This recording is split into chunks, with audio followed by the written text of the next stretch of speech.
بسم اللہ الرحمن الرحیم۔ سامعین کرام، آپ سن رہے ہیں احمد یار خان سیریز کے سلسلے کی ایک اردو کہانی جب مجھے اغوا کیا گیا، جس کے مصنف خود احمد یار خان ہیں، اور یہ اس سلسلے کی قسط نمبر 3 ہے۔ مجھے امید ہے آپ کو میری یہ کاوش پسند آ رہی ہوگی۔ آپ نے اگر ابھی تک میرا چینل کہانی گھر سبسکرائب نہیں کیا تو ابھی میرے چینل کو سبسکرائب کر کے بیل نوٹیفیکیشن آن کر لیجئے، تاکہ آنے والی ہر نئی کہانی کی اطلاع بر وقت آپ تک پہنچ سکے۔ آپ نے پھر وہی رٹ شروع کر دی ہے، میجر نے کہا۔ اس روز آپ مان گئے تھے کہ لڑکی کا میرے ساتھ کوئی تعلق نہیں ہے۔ اس روز اس کیس کی صورت کچھ اور تھی، میں نے کہا۔ آج کچھ اور ہے۔ وہ کچھ کہنے ہی لگا تھا، میں نے اسے بولنے نہ دیا اور کہا، سنو میجر صاحب، میری نیت اور میرے خلوص کو سمجھنے کی کوشش کرو۔ پیشتر اس کے کہ میں تمہیں گرفتار کر لوں، میں مسلمان کی حیثیت سے تمہاری بیوی اور 2 معصوم بچوں کا خیال کرتے ہوئے یہ موقع دیتا ہوں کہ اقبال جرم کر لو۔ میں تمہیں سلطانی گواہ بنا لوں گا۔ ہو سکتا ہے اس کے بعد تم سروس میں نہ رہ سکو، لیکن بڑی لمبی قید سے بچ جاؤ گے، اور شاید، میں نے آگے جھک کر کہا، شاید سزائے موت سے بچ جاؤ۔ بہرحال تم جیل تک نہیں جاؤ گے، میں وعدہ کرتا ہوں۔ اس نے مسکرانے کی کوشش کی اور اس کا رنگ پیلا پڑ گیا۔ سوچ میں کھو گیا۔ میں خاموش بیٹھا رہا۔ وہ اتنی دیر میں سنبھل گیا اور بولا، کیا ایسی لڑکی کی گمشدگی مجھے پھانسی کے تختے تک پہنچا سکتی ہے، جسے میں صرف اتنا ہی جانتا ہوں کہ امیر کبیر اور گریجویٹ سوسائٹی گرل ہے؟ وہ اس سے بھی زیادہ کچھ اور ہے، میں نے کہا۔ اس سے آگے میں کچھ نہیں جانتا، اس نے کہا۔ آپ جو کارروائی کرنا چاہتے ہیں کر لیں، میں تمہیں سوچنے کا موقع دیتا ہوں، میں نے کہا، اور اس کے بنگلے سے نکل آیا۔ میں نے اسے سوچنے کا موقع دے دیا تھا، لیکن میں خود اس سوچ میں پڑ گیا کہ کیا یہ میجر جاسوسی کا مجرم ہے؟ صوبیدار محمد خان نے، ریلوے ریکارڈ نے اور لڑکی کے فرضی نام سے باہر جانے نے مجھے یقین دلا دیا تھا کہ معاملہ گڑبڑ ہے، مگر کیا میجر بھی اس رنگ کا ممبر ہے؟ تاہم میں نے اسے آگ لگا دی تھی۔ اب میرے مخبروں کو یہ دیکھنا تھا کہ وہ اس آگ کو سرد کرنے کے لیے کیا کرتا ہے اور کہاں جاتا ہے۔ میں نے یہ کامیابی بھی حاصل کر لی کہ میجر کے خانسامے کو بھی مخبروں میں شامل کر لیا، اور اسے دھمکی دی کہ اس کا میجر سیدھا جیل جا رہا ہے۔ اگر اس نے خانسامے نے غداری کی تو وہ بھی جیل میں جائے گا۔ رات کو محمد خان آ گیا۔ وہ کرنل جانسن کا جان باز معتمد بن گیا تھا۔ میں نے اسے ریلوے کی تفتیش کے متعلق بتایا، جو اس نے اپنے روزنامچے میں بھی لکھ لیا۔ ہم دونوں اگلی کارروائی کے لیے پلان بناتے رہے۔ دوسرے دن شام کے وقت میں کرنل جانسن کے پاس بنگلے میں گیا۔ محمد خان نے میرے ساتھ کوئی بات نہ کی۔ اندر کرنل کو اطلاع دی، پھر مجھے بلایا۔ محمد خان باہر نکل گیا۔ میں نے کرنل جانسن کو برگیڈ ہیڈ کوارٹر کا اجازت نامہ برائے تفتیش دکھایا۔ تم نے کسی ہندو لڑکی کے متعلق مجھ سے پوچھا تھا، اس نے کہا۔ اس کے متعلق میں کچھ نہیں جانتا، کرنل صاحب۔ میں نے اس سے پوچھا، آپ نے چھٹی کہاں گزاری ہے؟ ڈلہوزی۔ قیام کس ہوٹل میں کیا؟ میں نے پوچھا۔ ریسٹ ہاؤس میں رہے یا کہیں اور؟ دیکھو انسپیکٹر، اس نے کہا، برگیڈ ہیڈ کوارٹر کا یہ اجازت نامہ تمہیں بالکل اجازت نہیں دیتا کہ تم میری پرائیویٹ زندگی کی باتیں بھی پوچھ سکتے ہو۔ کرنل صاحب، میں نے کہا، میں آپ سے درخواست کرتا ہوں کہ میرے ساتھ تعاون کریں۔ میں آپ کا نوکر ہوں، آپ کے شہنشاہ کے قانون کا تحفظ کے لیے بھاگ دوڑ کر رہا ہوں۔ کیا آپ اپنے قانون کا احترام نہیں کریں گے؟ آپ یہ بتا دیں کہ ڈلہوزی جانے کے لیے آپ کون سے ریلوے اسٹیشن پر اترے تھے اور کون سی روڈ ٹرانسپورٹ سے ڈلہوزی پہنچے تھے؟ وہ اتنا کچا آدمی نہیں تھا، جانتا تھا کہ روانگی کے اسٹیشن سے بکنگ اور آخری اسٹیشن کی پڑتال کی جا سکتی ہے۔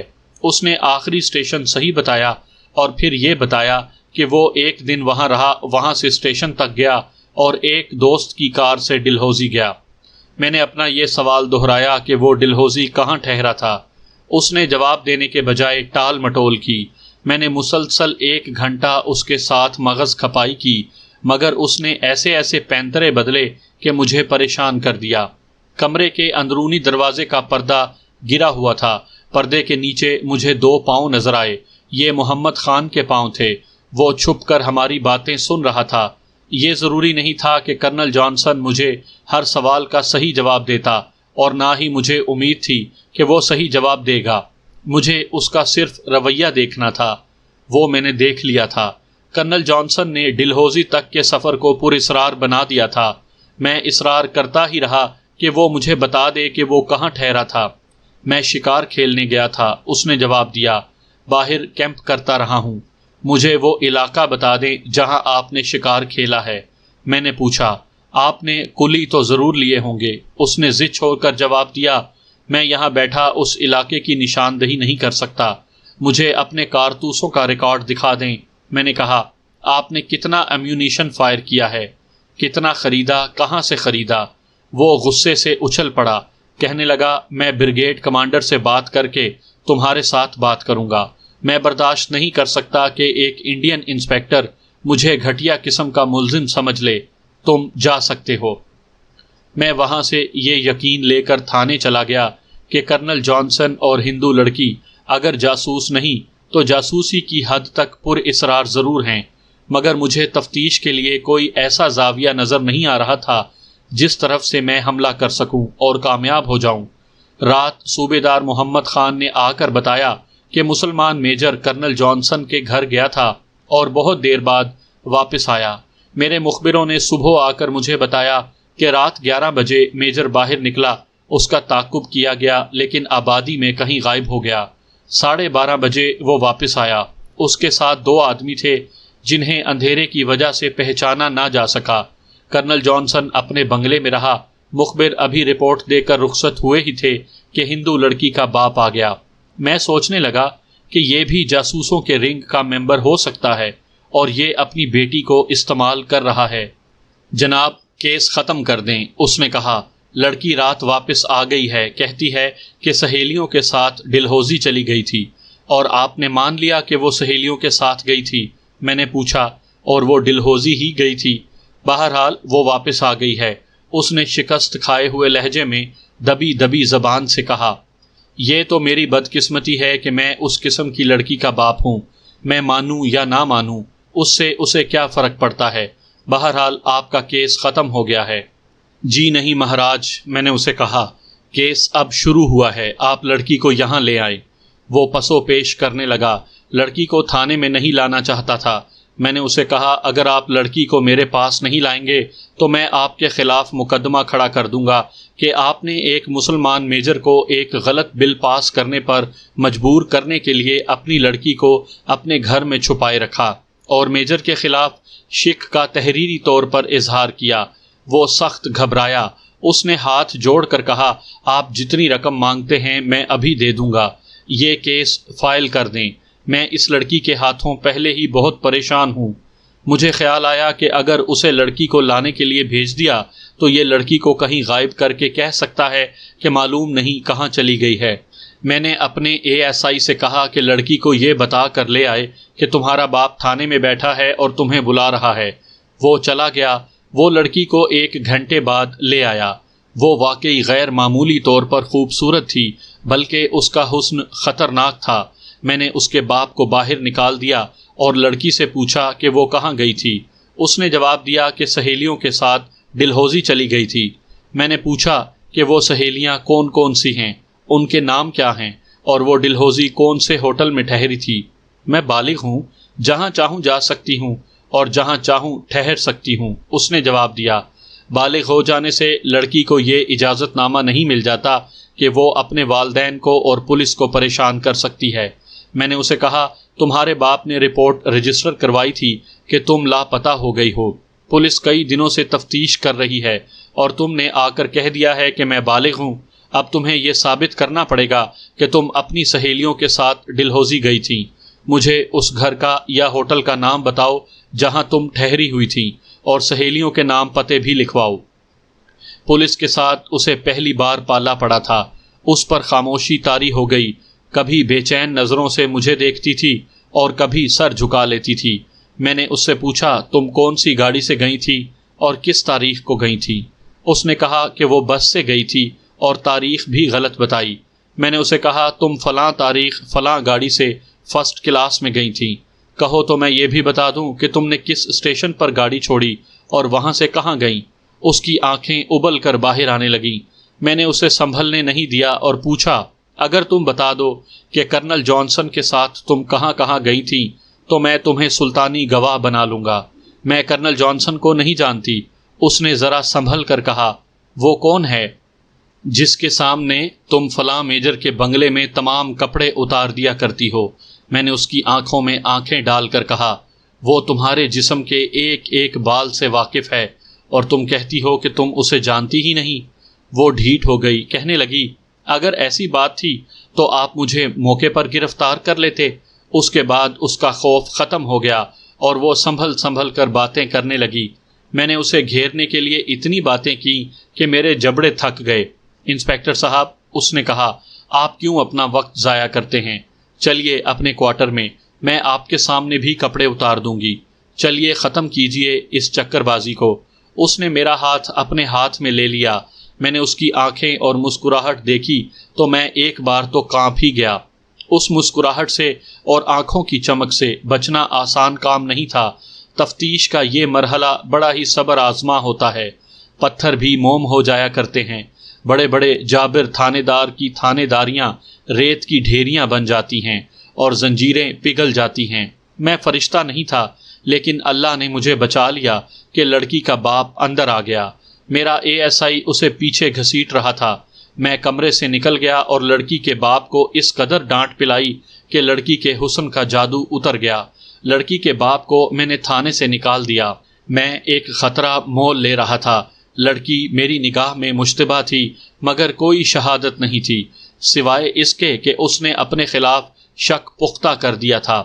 میں اسے آزاد نہیں چھوڑ سکتا تھا اور اسے حراست میں بھی نہیں لے سکتا تھا۔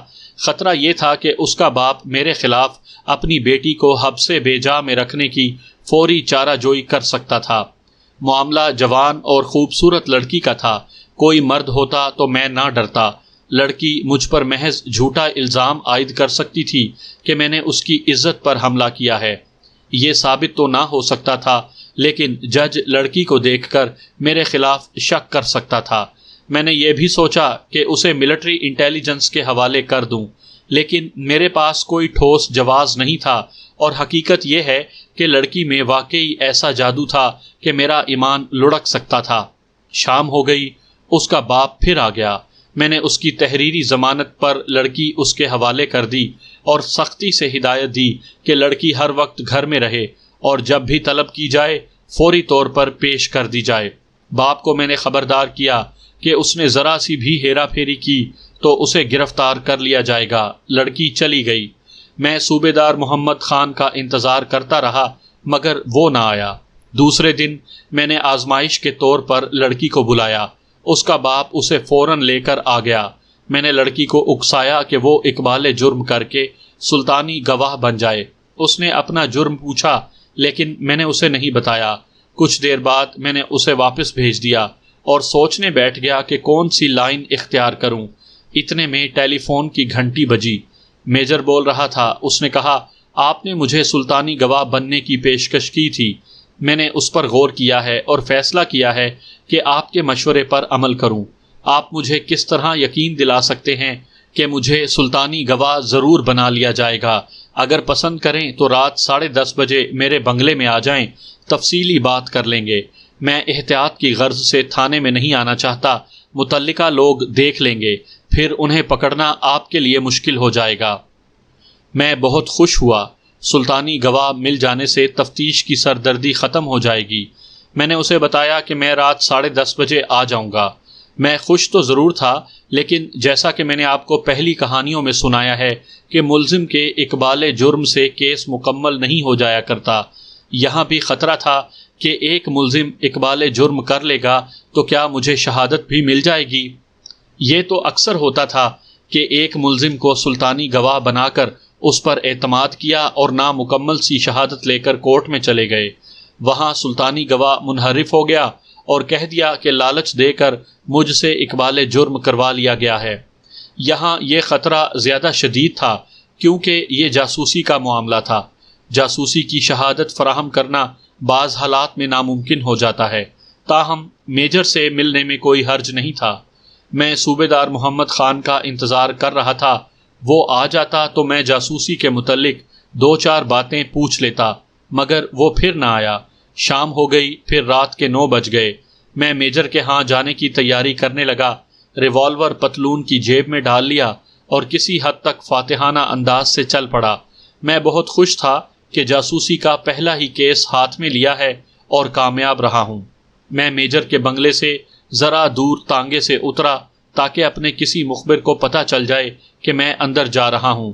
ایک آدمی مل گیا، اس نے بتایا کہ تھوڑی دیر پہلے ایک آدمی اندر گیا ہے، اس سے 15 منٹ بعد ایک کار اندر گئی ہے جس میں 4 آدمی تھے۔ مخبر ان آدمیوں کے حلیے نہ بتا سکا کیونکہ روشنی دور تھی۔ میں سوچ میں پڑ گیا کہ اندر جاؤں یا نہ جاؤں۔ مجھے معلوم نہیں تھا کہ یہ لوگ جاسوسی گروہ کے تھے یا میجر کے ملاقاتی تھے۔ میں اندھیرے میں ہاتھ مار رہا تھا اور ان اندیکھے 4 آدمیوں کو شناخت کرنے کی کوشش کر رہا تھا۔ بہت سوچا اور آخر اس نتیجے پر پہنچا کہ میجر کے ملاقاتی ہوں گے۔ اندر اطلاع کرا دیتا ہوں، میجر باہر آ جائے گا۔ میں بنگلے کے پھاٹک میں داخل ہو گیا۔ برآمدے کے ساتھ کار کھڑی تھی۔ یہ پرانے دور کا بنگلہ تھا۔ ارد گرد کھلی جگہ تھی اور چاروں طرف 2-2.5 گز اونچی فصیل تھی۔ ایک طرف باغیچہ تھا اور درخت بھی تھے۔ میں برآمدے میں داخل ہوا اور دروازے پر دستک دی۔ اندر سے ایک آدمی باہر آیا، نوکر لگتا تھا۔ اس نے برآمدے کی بتی نہیں جلائی۔ اس نے آہستہ سے پوچھا، آپ داروغہ ہیں؟ میں نے کہا ہاں۔ تو اس نے کہا، آئیے، میجر صاحب آپ کا انتظار کر رہے ہیں۔ وہ میرے آگے آگے چل پڑا۔ یہ ایک کمرہ تھا، بتی نہیں جل رہی تھی۔ اس نے اگلے کمرے کا دروازہ کھولا، وہ کمرہ روشن تھا۔ اس نے کہا، اندر چلے جائیں۔ میں اندر گیا تو میرے پیچھے دروازہ بند ہو گیا۔ کمرہ وسیع تھا۔ میں اس کمرے میں پہلے بھی آ چکا تھا۔ اب دیکھا کہ وہاں کوئی بھی نہیں تھا۔ ایک کونے میں فلور لیمپ جل رہا تھا۔ میں سمجھا کہ میجر دوسرے کمرے میں ملاقاتیوں کے ساتھ مصروف ہوگا۔ میں ایک صوفے پر بیٹھنے ہی لگا تھا کہ مجھے خون کی بو محسوس ہوئی۔ میں اس بو سے واقف تھا۔ کئی تازہ لاشیں اور زخمی میرے ہاتھوں سے گزر چکے تھے۔ انسانی خون کی بو کو میں 2 میل دور سے بھی سونگھ سکتا تھا۔ میجر کا ڈرائنگ روم بھی تازہ خون کی بو سے بھرا ہوا تھا۔ میں بیٹھتے بیٹھتے سیدھا کھڑا ہو گیا۔ مجھے کچھ ایسے محسوس ہونے لگا جیسے کوئی انہونی بات ہو چکی ہے یا ہونے والی ہے۔ تھانے داری کی چھٹی حس بیدار ہو گئی۔ میری نگاہیں فرش پر تیزی سے گھومنے لگیں۔ مجھے بڑے صوفے کے پیچھے سے خون کی لکیر سامنے آتی نظر آئی۔ فرش پر دری یا قالین نہیں تھا، سیمٹ کا چمکیلا فرش تھا۔ میں نے صوفے کے پیچھے جا کر دیکھا، وہاں میجر کی لاش پڑی تھی۔ لاش پیٹھ کے بل تھی، دائیں ٹانگ بائیں کے اوپر تھی، دایاں ہاتھ سینے پر رکھا تھا، دوسرا بازو فرش پر تھا اور خون اتنا زیادہ کہ میجر کے تمام کپڑے لال سرخ تھے۔ اسے خنجر یا چاقو کے متعدد وار کر کے ہلاک کر دیا گیا تھا۔ میں ابھی سوچنے بھی نہ پایا تھا کہ یہ کیا واقعہ ہے کہ مجھے اپنے پیچھے ہلکی سی سرسراہٹ سنائی دی۔ میں پیچھے دیکھنے ہی لگا تھا کہ کسی نے پیچھے سے میرے دونوں بازو جکڑ لیے۔ اس کے ساتھ ہی پیچھے سے کسی نے میرے منہ پر اتنا بڑا کپڑا پھینکا جس میں میرا سارا چہرہ سر سے ٹھوڑی تک ڈھک گیا۔ کپڑا موٹا تھا، نہایت پھرتی سے کپڑا میرے سر کے پیچھے باندھ دیا گیا۔ اس دوران کسی کے ہاتھ نے میری پتلون کی جیب سے ریوالور نکال لیا۔ جسمانی لحاظ سے میں گیا گزرا تو نہیں تھا۔ میں نے جسم کو پوری طاقت سے دائیں سے بائیں جھٹکا دیا۔ ایک آدمی میرے جسم سے الگ ہو کر گرا، مگر بڑی تیزی سے میرے ایک ٹخنے سے مضبوط رسی باندھ دی گئی۔ رسی کھینچی گئی تو میں پاؤں پر کھڑا نہ رہ سکا۔ ٹخنا دوسرے ٹخنے سے جا ملا۔ میں ایک پہلو کی طرف گرنے لگا تو 2 آدمیوں نے مجھے پکڑ لیا۔ فوراً ہی دوسرا ٹخنا بھی رسی میں بندھ گیا۔ میری آنکھیں بند تھیں، منہ بند تھا، دونوں بازو پیچھے کو جکڑے ہوئے تھے۔ فوراً ہی میری کلائیاں بھی رسی سے باندھ دی گئیں۔ میرے اندازے کے مطابق وہ 4 آدمی تھے۔ انہوں نے مجھے لاش کی طرح اٹھا لیا۔ یہ سارا کام حیران کن تیزی سے ہوا۔ خون کی لکیر دیکھنے سے لے کر اٹھائے جانے تک پورے 2 منٹ بھی صرف نہیں ہوئے ہوں گے۔ وہ مجھے اٹھا کر لے چلے تو پہلا خیال یہ آیا کہ یہ رات میری زندگی کی آخری رات ہے۔ یہ سوچنا کہ یہ لوگ مجھے کہیں لے جا کر مجبور کریں گے کہ میں جاسوسی کا کیس دبا لوں تو میں راضی ہو جاؤں گا اور یہ لوگ مجھے آزاد کر دیں گے، محض خوش فہمی تھی۔ وہ مجھے قتل کر کے لاش کہیں دبا دینے یا دریا جو قریب ہی تھا میں بہا دینے کے لیے لے جا رہے تھے۔ مجھے پہلی بار محسوس ہوا کہ جاسوس بہت ہی خطرناک ہوتے ہیں اور وہ قتل تک کر گزرتے ہیں، مگر یہ احساس میرے اندر اس وقت پیدا ہوا جب وقت گزر چکا تھا۔ اب یہ احساس میرے ساتھ اس قبر میں جا رہا تھا جسے کوئی دیکھ بھی نہ سکے گا۔ اگر مجھے 2 سیکنڈ کا بھی موقع مل جاتا تو میں ان لوگوں کا مقابلہ کرتا، پھر وہ میری لاش اٹھا کے وہاں سے نکلتے اور ایک لاش ان کے اپنے ساتھی کی بھی ہوتی، مگر خدا کو یہی منظور تھا کہ میرا انجام یہی ہو۔ مجھے نظر نہیں آتا تھا کہ مجھے کس طرف لے جایا جا رہا ہے۔ وہ لوگ بالکل خاموش تھے، ان کی ہلکی سی سرگوشی بھی سنائی نہیں دیتی تھی۔ وہ اس کام کے تربیت یافتہ اور تجربے کار نظر آتے تھے۔ اس دور میں یعنی دوسری جنگ عظیم کے آغاز میں ابھی کمانڈو اور گوریلا جیسے الفاظ سے کوئی واقف نہیں تھا۔ یہ لوگ ہندوستانی ہی ہوں گے، لیکن وہ جرمنی کے تجربہ کار کمانڈو اور گوریلے لگتے تھے۔ میں پیشہ ور مجرموں کے کمالات سے اچھی طرح آگاہ تھا، لیکن ان میں یہ تیزی اور استادی نہیں تھی جو میں نے ان میں دیکھی۔ انہوں نے مجھے کار کی پچھلی سیٹ پر پھینکا، پھر سیٹ سے نیچے لڑکا کر میری ٹانگیں دوہری کر دی۔ سیٹ پر 2 یا شاید 3 آدمی بیٹھ گئے۔ انہوں نے پاؤں میرے جسم پر رکھ دیے۔ یہ 2 آدمیوں کے پاؤں تھے۔ کار کے دروازے بند ہو گئے، انجن سٹارٹ ہوا اور کار چل پڑی۔ میں نے دل میں دعا کی کہ مخبر نے جو بنگلے کے باہر کھڑا تھا مجھے دیکھ لیا ہو، مگر توقع کم ہی تھی۔ کار بنگلے سے ذرا آہستہ نکلی۔ میں نہیں سمجھ سکا کہ وہ کس طرف مڑی۔ اچانک اس کی رفتار تیز ہو گئی۔ میں سوچنے لگا کہ یہ سب کیا ہوا ہے۔ میجر نے اقبال جرم کرنے اور سلطانی گواہ بننے کی خواہش ظاہر کی تھی۔ اس نے میرے ساتھ ٹیلی فون پر بات کی تھی۔ اس کے کسی ملازم نے سن لیا ہوگا اور یہ ملازم بھی اسی گروہ کا آدمی ہوگا۔ اس نے کرنل جانسن یا اپنے گروہ کا جو کمانڈر تھا اسے بتا دیا ہوگا۔ یہ لوگ چونکہ تربیت یافتہ تھے اس لیے انہوں نے ایک پتھر سے 2 شکار کیے۔ میں نے وہ وقت پیش نظر رکھا جب مجھے میجر کے بنگلے میں جانا تھا۔ میرے لیے انہوں نے جال بچھا رکھا تھا۔ میرے وہاں پہنچنے سے پہلے میجر کو قتل کیا گیا۔ انہوں نے اسے کہا ہوگا کہ وہ اقبال جرم نہ کرے، وہ نہیں مانا ہوگا، لہٰذا اسے قتل کر دیا ہوگا۔ اس کے بعد وہ میرے انتظار میں بیٹھ گئے اور ان کی اسکیم 100% کامیاب رہی۔ اس میں ہندو لڑکی کا بھی عمل دخل ہوگا۔ اس نے اپنے گروہ کو بتایا ہوگا کہ اسے باپ کی شخصی ضمانت پر رہا کر کے پابند کر لیا گیا ہے اور یہ انسپیکٹر اسے چھوڑے گا نہیں۔ گروہ میں کوئی ایسا ذہین آدمی بھی تھا جسے معلوم تھا کہ تھانے میں ان کے خلاف کوئی رپورٹ درج نہیں کرائی گئی، اس لیے انسپیکٹر کو غائب کر دینے سے یہ کیس بھی غائب ہو جائے گا۔ یہ صحیح تھا کہ یہ کیس میرے سینے میں تھا، کاغذات پر نہیں تھا۔ یا صوبیدار محمد خان اور ملٹری انٹیلیجنس کے 2 انگریز افسر آگاہ تھے کہ میں اس سلسلے میں تفتیش کر رہا ہوں۔ میں نے ایک تکنیکی غلطی کی تھی۔ مجھے چاہیے تھا کہ ملٹری انٹیلیجنس سے یہ رپورٹ لکھوا لیتا کہ فلاں فلاں افراد پر جاسوسی کا شک ہے، ان کے خلاف تحقیقات کی جائے۔ میں نے اس کاغذی کارروائی کی طرف توجہ ہی نہیں دی اور محمد خان کی باتوں میں آ کر تفتیش شروع کر دی۔ مگر کاغذی کارروائی ہوتی یا نہ ہوتی، میں ایسے ماہر جاسوسوں کے قبضے میں آ چکا تھا جنہیں کچھ پرواہ نہ تھی کہ ان کے خلاف کوئی کاغذی کارروائی ہوئی ہے یا نہیں۔ ان کی اپنی کارروائی ہر لحاظ سے کامیاب تھی۔ وہ مجھے ختم کر کے کہیں دور پھینک دینے کے لیے لے جا رہے تھے۔ کوئی معجزہ ہی مجھے بچا سکتا تھا۔ میں نے خدا سے یہی التجا کی کہ یہ لوگ مجھے مارنے سے پہلے 1 منٹ کے لیے آزاد کر دیں۔ میں مردوں کی طرح مرنا چاہتا تھا۔ کار کی رفتار بہت تیز تھی، باہر کی کوئی آواز سنائی نہیں دیتی تھی۔ کچھ دیر بعد میں نے محسوس کیا کہ کار اب موڑ نہیں مڑ رہی۔ شہر کے موڑ ختم ہو گئے تھے۔ کار یقیناً شہر سے باہر نکل گئی تھی۔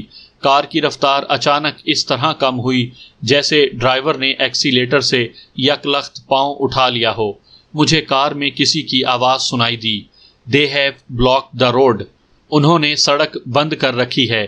یہ آواز کسی انگریز کی تھی۔ میرے اوپر سے یعنی پچھلی سیٹ سے کسی نے کہا، "Leave the road, turn right." سڑک کو چھوڑ دو اور دائیں مڑ جاؤ۔ اس آواز کا لب و لہجہ ہندوستانی تھا۔ اس کے ساتھ کار دائیں کو مڑی۔ میں نے اسے نیچے اترتے محسوس کیا۔ یہاں کوئی راستہ نہیں تھا، کار اچھل رہی تھی، میری ہڈیاں ٹوٹنے لگیں۔ مجھے پھر آواز سنائی دی، دے آر چیزنگ اس، وہ ہمارا تعاقب کر رہے ہیں۔ کار کی رفتار اور تیز ہو گئی، لیکن اتنی نہیں جتنی سڑک پر تھی۔ ڈرائیور نے گیئر بدلا اور کار دائیں بائیں ہونے اور اچھلنے لگی۔ پچھلی سیٹ سے ایک آدمی اٹھا، اس کے پاؤں میرے اوپر تھے، اس کے جسم کا سارا بوجھ میرے سینے پر آ گیا۔ میں نے محسوس کیا کہ وہ آگے کو جھک گیا ہے۔ اچانک کار کا انجن بند ہو گیا۔ اگلی سیٹ سے انگریز کی آواز آئی، واٹ از اٹ؟ یہ کیا ہے؟ کار کو کچی زمین نے روک لیا۔ میں نے کار کا دروازہ کھلتے سنا۔ میرے اوپر جو آدمی کھڑا تھا وہ میرے اوپر سے ہٹ گیا۔ باہر سے آواز آئی، ہینڈز اپ، جو ہلے جلے گا مارا جائے گا۔ یہ آواز صوبیدار محمد خان کی طرح لگتی تھی۔ فوراً بعد کسی دوسری گاڑی کی بریکیں لگیں، پھر دوڑتے قدموں کی آوازیں سنائی دیں۔ اس کے ساتھ کسی انگریز کی بلند آواز سنائی دی، شوٹ ہم بلو دا بیلٹ، اس پر گولی چلاؤ کمر سے نیچے۔ کوئی بھاگ گیا تھا۔ اسے زندہ پکڑنے کے لیے ٹانگوں پر گولیاں چلائی جا رہی تھیں۔ ادھر سے یکے بعد دیگرے ریوالور کی 3 گولیاں فائر ہوئیں، ادھر سے 4 گولیاں فائر ہوئیں۔ کار میں بیٹھے ہوئے آدمیوں کو باہر نکالا گیا۔ باہر بھاگ دوڑ تھی۔ میں ابھی اندر پڑا تھا، مجھے ڈر تھا کہ بندے بندے ہی مجھے گولی نہ لگ جائے۔ آخر مجھے باہر نکالا گیا۔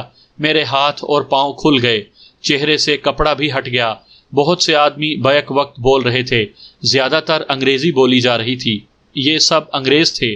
پچھلی گاڑی کی بتیاں جل رہی تھیں۔ میں نے سب سے پہلے صوبیدار محمد خان کو دیکھا۔ اس نے میرے ساتھ بغل گیر ہو کر پوچھا، گرائیں ٹھیک ہو؟ پھر مجھے 2 باوردی انگریز افسر نظر آئے اور پھر میں نے 4 گوروں کو دیکھا۔ یہ سب ملٹری پولیس کے تھے اور سب سے آخر میں مجھے کرنل جانسن نظر آیا۔ اسے ملٹری پولیس کے 2 گورے بازوؤں سے پکڑے ہوئے لا رہے تھے۔ وہی کار میں سے بھاگا تھا۔ اس کی ایک ٹانگ سے خون ابل رہا تھا۔ اس نے انگریزی میں پہلی بات یہ کہی کہ مجھے ہسپتال لے چلو۔ اسے ملٹری پولیس کی گاڑی میں بٹھا دیا گیا۔ 2 اور آدمی تھے جو میرے والی کار میں تھے، وہی مجھے اٹھا کر لائے تھے۔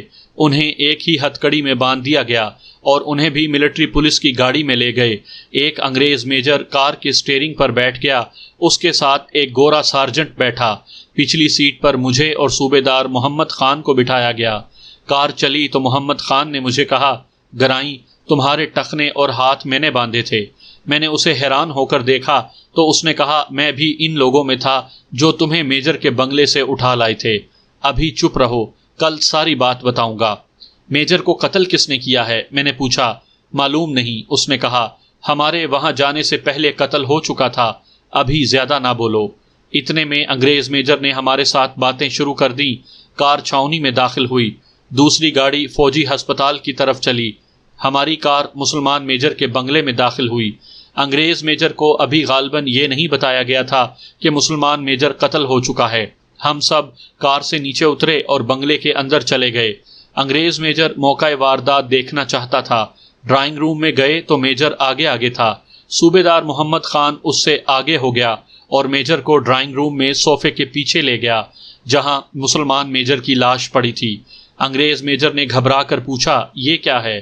ہم جب بنگلے کے پھاٹک میں داخل ہوئے تو ایک آدمی اندر سے نکل کر برآمدے میں آیا۔ محمد خان نے کہا، ہم کار میں تھے، اسے پہچان نہیں سکے، وہ ایک طرف کو دوڑ پڑا اور فصیل کود کر غائب ہو گیا۔ ہم اندر گئے تو میجر کی لاش نظر آئی۔ یہ قتل تمہاری سکیم میں تو نہیں تھا؟ میجر نے پوچھا۔ نہیں، صوبیدار محمد خان نے جواب دیا، یہ میجر پوری طرح ہماری سکیم میں شامل تھا۔ کرنل جانسن بھی اس سے مطمئن تھا، اسے قتل کرنے کی کوئی ضرورت نہیں تھی۔ انگریز میجر نے مجھ سے مخاطب ہو کر کہا، انسپیکٹر، معلوم ہے کہ یہ کیس تمہارا ہے، ہمارے کیس کے ساتھ اس کا کوئی تعلق نہیں، پھر آپ سب یہاں سے دور ہٹ جائیں۔ میں نے اسے کہا، اس کمرے سے نکل جائیں، میں اس کے اردلی اور خانسامہ کو بلاتا ہوں، وہ دونوں آپ کو نہیں ملیں گے۔ صوبیدار محمد خان نے کہا، انہیں شام کو ہی چھٹی دے دی گئی تھی۔ میں نے مقتول کے فون سے اپنے ASI کو بما ضروری عملے کے فوراً آنے کو کہا تاکہ لاش کے متعلق کارروائی کرے۔ اس کے بعد ملٹری پولیس کے اس میجر نے مجھے اور محمد خان کو اپنے ساتھ لیا اور اپنے ہیڈ کوارٹر میں لے گیا۔ وہاں میرے تفصیلی بیانات قلم بند کیے گئے۔ سحر کے 3:30 بج گئے۔ پھر انہوں نے مجھے کہا کہ میں انہیں ہندو لڑکی کے گھر لے چلوں، اسے گرفتار کرنا تھا۔ میں ساتھ ہو گیا۔ ہندو کی کوٹھی بہت شاندار تھی۔ لڑکی کا باپ پہلی دستک پر باہر آیا۔ اسے لڑکی کو باہر لانے کو کہا گیا۔ وہ منت سماجت اور پسو پیش کرنے لگا۔ انگریز میجر نے ریوالور نکال لیا اور غصے سے کہا، اسے باہر لاؤ۔